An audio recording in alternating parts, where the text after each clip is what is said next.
السلام علیکم دوستو، آپ میرا یوٹیوب چینل دیکھ رہے ہیں ارسلان ثانی۔ ابھی تک آپ نے میرا چینل سبسکرائب نہیں کیا، چینل سبسکرائب کر دیں، بیل آئیکن کو دبا دیں تاکہ میری ہر آنے والی ویڈیو آپ تک پہنچ سکے۔ اس سلسلہ اجتماعات کے اعتبار سے الوداعی تحفہ ہوگا۔ اب میں آغاز کر رہا ہوں۔ پہلی بات، اس سبب میں 3 باتیں مجھے کہنی ہیں۔ سب سے پہلی بات یہ کہ زندگی کی سب سے بڑی حقیقت موت ہے۔ ہم بھلائے رکھتے ہیں، اپنے ذہن سے اسے دور رکھتے ہیں، لیکن واقعہ یہ ہے کہ زندگی کی سب سے بڑی حقیقت موت ہے۔ خدا کے منکر پیدا ہوئے ہیں، لیکن موت کا انکار کرنے والا تو کوئی پیدا نہیں ہوا۔ اس لیے میں نے آیت آپ کو سنائی، کل نفس ذائقۃ الموت، ہر سی نفس کو موت کا مزہ چکھنا ہے، ہر جاندار کو موت کا مزہ چکھنا ہے۔ ثم الینا ترجعون، پھر ہماری طرف لوٹا دیے جاؤ۔ تو زندگی کی سب سے اہم حقیقت موت، اور موت کے بعد رجوع الی اللہ، آخرت، یہ سب سے بڑی حقیقت ہے۔ ایک حقیقت سب مانتے ہیں، سب جانتے ہیں، دوسری حقیقت کے اوپر پردہ پڑا ہوا ہے۔ میں نے اس اعتبار سے نوٹ کیا، یہ الفاظ قرآن میں 3 مرتبہ ہے۔ کل نفس ذائقۃ الموت، ہر جاندار کو موت کا مزہ چکھنا ہے۔ انبیاء اس سے مستثنا نہیں رہے، رسول اس سے مستثنا نہیں رہے، اولیاء اللہ مستثنا نہیں رہے۔ وقتی طور پر استثناء حضرت عیسیٰ کا ہے کہ ابھی وہ زندہ ہیں، لیکن عیسیٰ یاتی علیہ الموت، حضور نے فرمایا عیسیٰ پر بھی موت آئے گی۔ جب دوبارہ آئیں گے، زمین پر اتریں گے، پھر اس کے بعد اوپر موت وارد ہوگی، ان کی نماز جنازہ پڑھی جائے گی، انہیں دفن کیا جائے گا حضور کے پہلو میں، شادی بھی کریں گے، اولاد بھی ہوگی۔ باقی تو یہ ہے کہ کل نفس ذائقۃ الموت، سب کو موت کا مزہ چکھنا ہے۔ عیسیٰ بھی بالآخر اس سے مستثنا نہیں رہیں گے، بلکہ قرآن میں ایک جگہ کہا گیا ہے أَفَإِن مِتَّ فَهُمُ الْخَالِدُونَ، کیا ہے نبی، اگر آپ کا انتقال ہو گیا تو یہ کیا ہمیشہ رہیں گے؟ کون ہے دنیا میں جو ہمیشہ رہے؟ انتقال تو ہونا، آپ کا بھی ہونا ہے۔ إِنَّكَ مَيِّتٌ وَإِنَّهُمْ لَمَيِّتُونَ، یہ تو مختصر ترین الفاظ تھے۔ اس سے آگے بڑھیے، سورہ انبیاء میں فرمایا کل نفس ذائقۃ الموت وَنَبْلُوكُمْ بِالشَّرِّ وَالْخَيْرِ فِتْنَةً وَإِلَيْنَا تُرْجَعُونَ، ہر جاندار کو موت کا مزہ چکھنا ہے، اور اس سے پہلے پہلے ہم تمہیں آزماتے رہیں گے، خیر کے ذریعے بھی، بھلائی دے کر، صحت دے کر، دولت دے کر، اولاد دے کر، شہرت دے کر، اور برائی کے ذریعے سے بھی، تنگ دستی دے کر، بے عزتی دے کر، اہانت دے کر، ذلت دے کر۔ وَإِلَيْنَا تُرْجَعُونَ، اور پھر ہماری طرف لوٹائے جاؤ گے۔ یہ وہ دوسری حقیقت جو میں نے کہا کہ جس پر پردہ پڑا ہوا ہے، بہت بڑا پردہ ہے۔ لوگ یہی سمجھتے ہیں کہ یہی دنیا کی زندگی ہے۔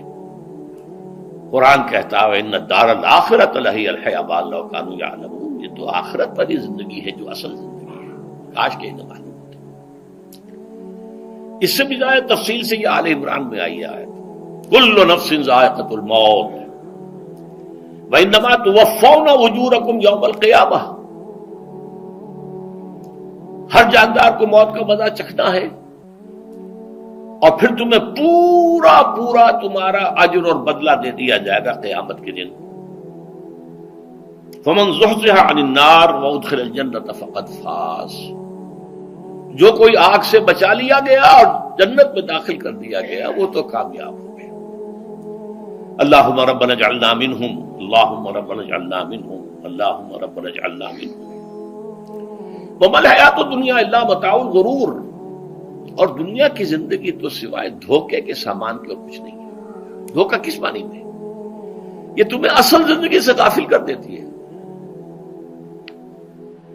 تم کہیں سفر پر جا رہے تھے، تمہارا کہیں گھر تھا، تمہیں واپس آنا تھا، تم راستے ہی میں کسی دلچسپی میں ایسے مگن ہوئے کہ گھر بار سب بھول گئے۔ یہ تو تمہارا عارضی سا سفر تھا، تم نے اسی کو اپنی منزل بنا لیا، اپنا ٹھکانہ بنا لیا، تو دھوکہ دیا اس نے تمہیں۔ ویسے دنیا کی زندگی دھوکہ نہیں ہے، بڑی حقیقت ہے، اس لیے کہ حضور نے فرمایا انما الدنیا مزرعۃ الآخرہ، یہ دنیا آخرت کی کھیتی ہے، یہاں بو گے تو وہاں کاٹو گے، یہاں کچھ کمائی کرو گے تو وہاں اس کا بدلہ ملے گا۔ اس اعتبار سے دنیا بہت بڑی حقیقت ہے، ایک ایک لمحہ بہت بڑی قیمتی شے ہے، لیکن اگر یہ دنیا تمہیں آخرت سے غافل کر دے تو اس سے بڑا دھوکے باز کوئی نہیں، یہ اصل دجال ہے۔ میں نے تقریباً 60 برس کی عمر کو جب میں پہنچا تھا تو موت کا انتظار شروع کر دیا تھا۔ میرے قریبی احباب کو معلوم ہے، میں کہتا رہا، یہ بھی کہتا رہا کہ بھائی میں اپنے حصے کا کام کر چکا ہوں، جتنی صلاحیت اللہ نے دی تھی، جتنی بھی میرے اندر استعداد تھی، میں اس کو بھرپور طریقے پر استعمال کر چکا ہوں۔ دم واپسی برسر راہ ہے عزیز و اب اللہ ہی اللہ ہے، یہ میرا معاملہ رہا ہے 60 برس کی عمر سے۔ اس کے بعد اللہ نے مزید 14 برس دیے ہیں، یہ نافلۃ لک کے درجے میں کہتا ہوں، اس کا اللہ کا عطیہ خصوصی ہے، نفل ہے، ہمیشہ کہتا رہا ہوں۔ مسنون زندگی تو 61 برس ہے ہمارے حساب سے۔ علامہ اقبال کے بارے میں سنا ہے کہ رویا کرتے تھے کہ میری عمر حضور کی عمر سے زیادہ نہ ہو جائے، وہ 6 مہینے کم ہی رہی ہے حضور کی عمر سے۔ جو حضور کی عمر تھی وہی حضرت ابو بکر کی، وہی حضرت عمر کی، وہی حضرت علی کی۔ ہاں، حضرت عثمان 82 برس کے ہوئے ماشاءاللہ۔ پھر یہاں کے مجددین میں سے وہی عمر حضرت شیخ احمد سرہندی کی، وہی شاہ ولی اللہ دہلوی کی۔ ہاں، شیخ عبدالحق محدث دہلوی رحمۃ اللہ علیہ 82 برس کی عمر۔ لیکن یہ میں کہا کرتا تھا مسنون عمر تو 61 برس ہے، جسے ہم 63 کہتے ہیں، وہ اصل میں ہمارے حساب سے 61 بنتا ہے۔ وہ 63 قمری ہے، جو 9 دن کم ہے، قمری سال جو ہے وہ شمسی سال سے۔ بہرحال میں اس وقت سے منتظر تھا، لیکن جو بھی وقت اللہ نے دیا ہے، اللہ کا شکر ہے، وہ مفید کاموں میں لگا ہے۔ ان میں خاص طور پر میں سمجھتا ہوں کہ اللہ کا مجھ پر سب سے بڑا احسان، اور مجھے پر نہیں، بہت بڑے پیمانے پر لوگوں پر جو احسان ہوا ہے، وہ میرا 1998 کا دورہ ترجمہ قرآن جو کراچی میں ہوا تھا۔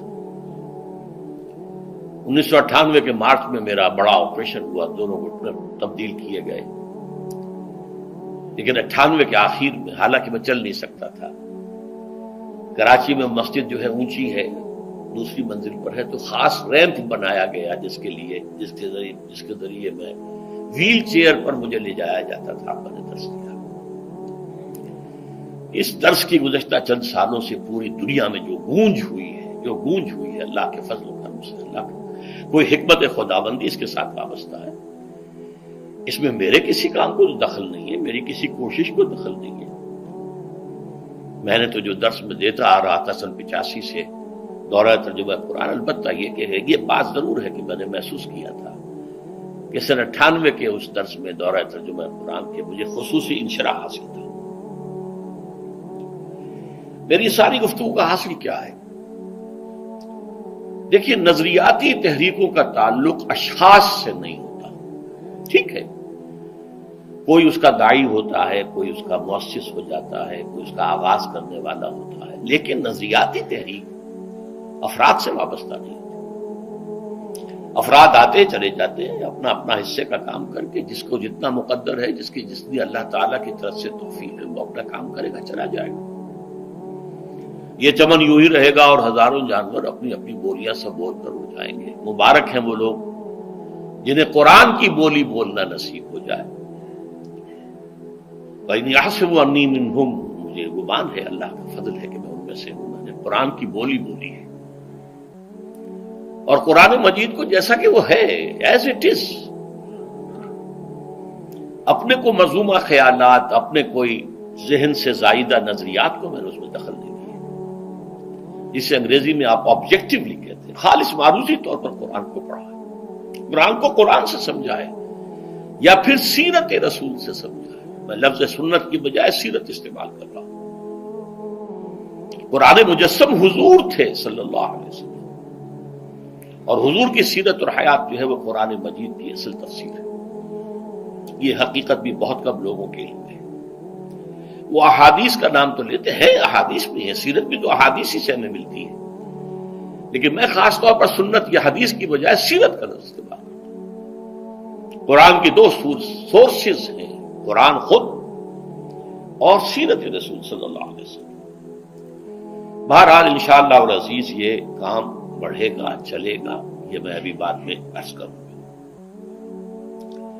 دوسری بات جو میں نے آیت پڑھی آپ کو، وَمَن نُعَمِّرْهُ نُنَكِّسُ فِي الْخَلْقِ أَفَلَا يَعْقِلُونَ، بہت بڑی حقیقت زندگی کی یہ بھی ہے، جس کی ہم عمر زیادہ کر دیتے ہیں اس کی خلقی صلاحیتوں میں کمی کر دیتے ہیں۔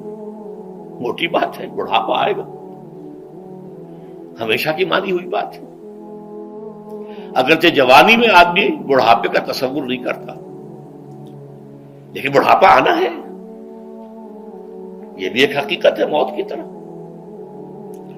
غالب نے کہا تھا مزمحل ہو گئے قوائے غالب، اب عناصر میں اعتدال کہاں۔ ایک صاحب نے مجھے شعر سنایا تھا، ابراہیم صاحب تھے ٹونک کے رہنے والے،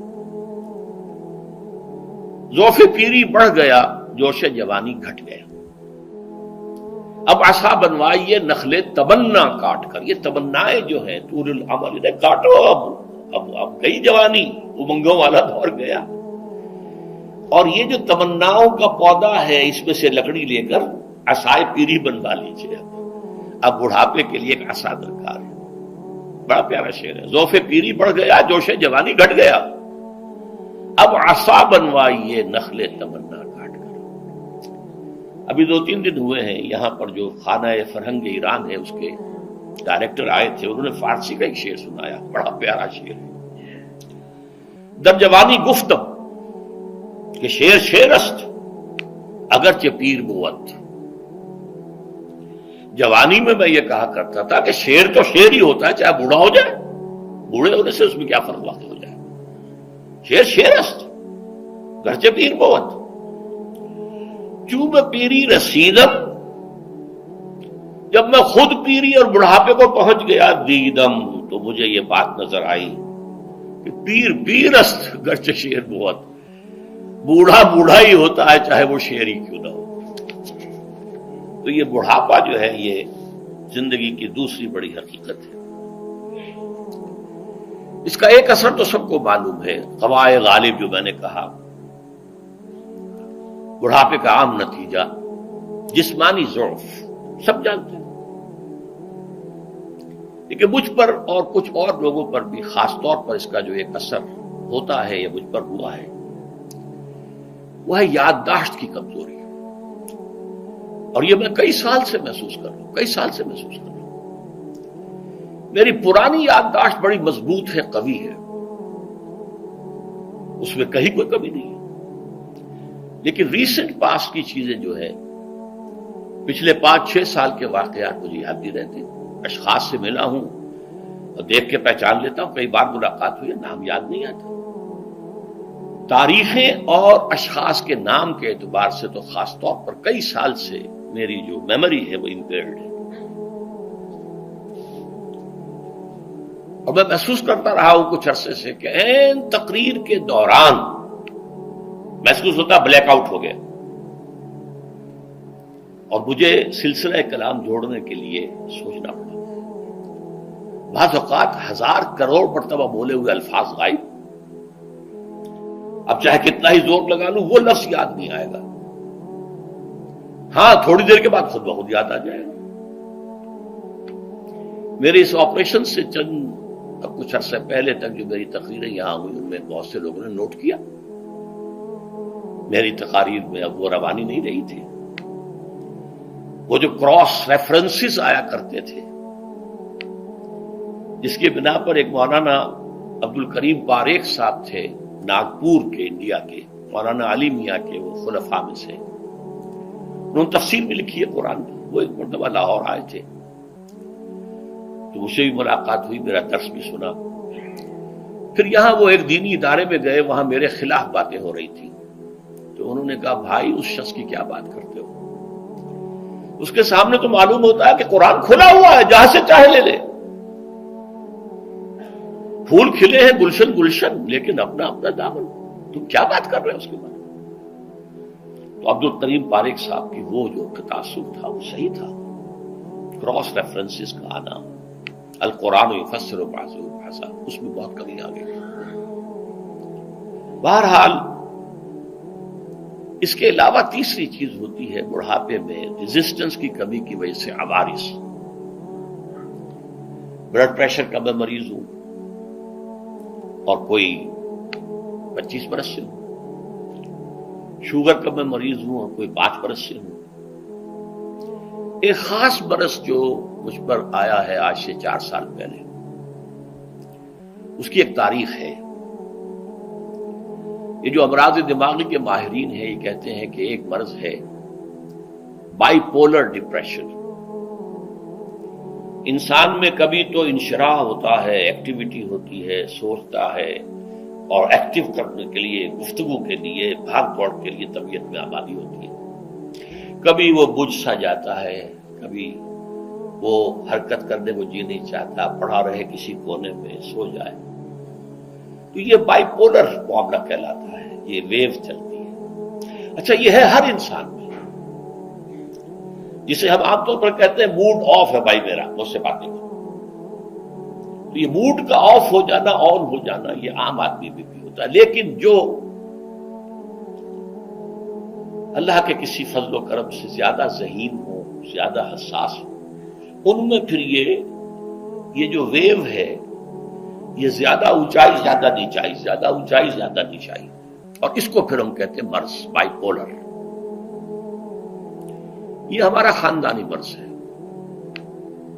والد صاحب کا تھا، وہ تھا، بڑے بھائی اظہار احمد صاحب کو ہوا، میری بڑی ہمشیرہ کو ہوا. عام طور پر اس کی عمر ہوتی ہے اور ہوتی تھی، 3 تجربے مجھے ہیں. والد صاحب کو 13 برس میں نے اٹینڈ کیا ہے اس بیماری میں، سن 52 سے 65 تک جب کہ ان کا انتقال ہوا. یہ عام طور پر شروع ہوتا ہے 50 برس کے لگ بھگ. میری عمر جب 50 برس کے لگ بھگ ہوئی تو مجھے کئی مرتبہ محسوس ہوا کہ میری تقریر کے دوران سوئچ آف ہوتا.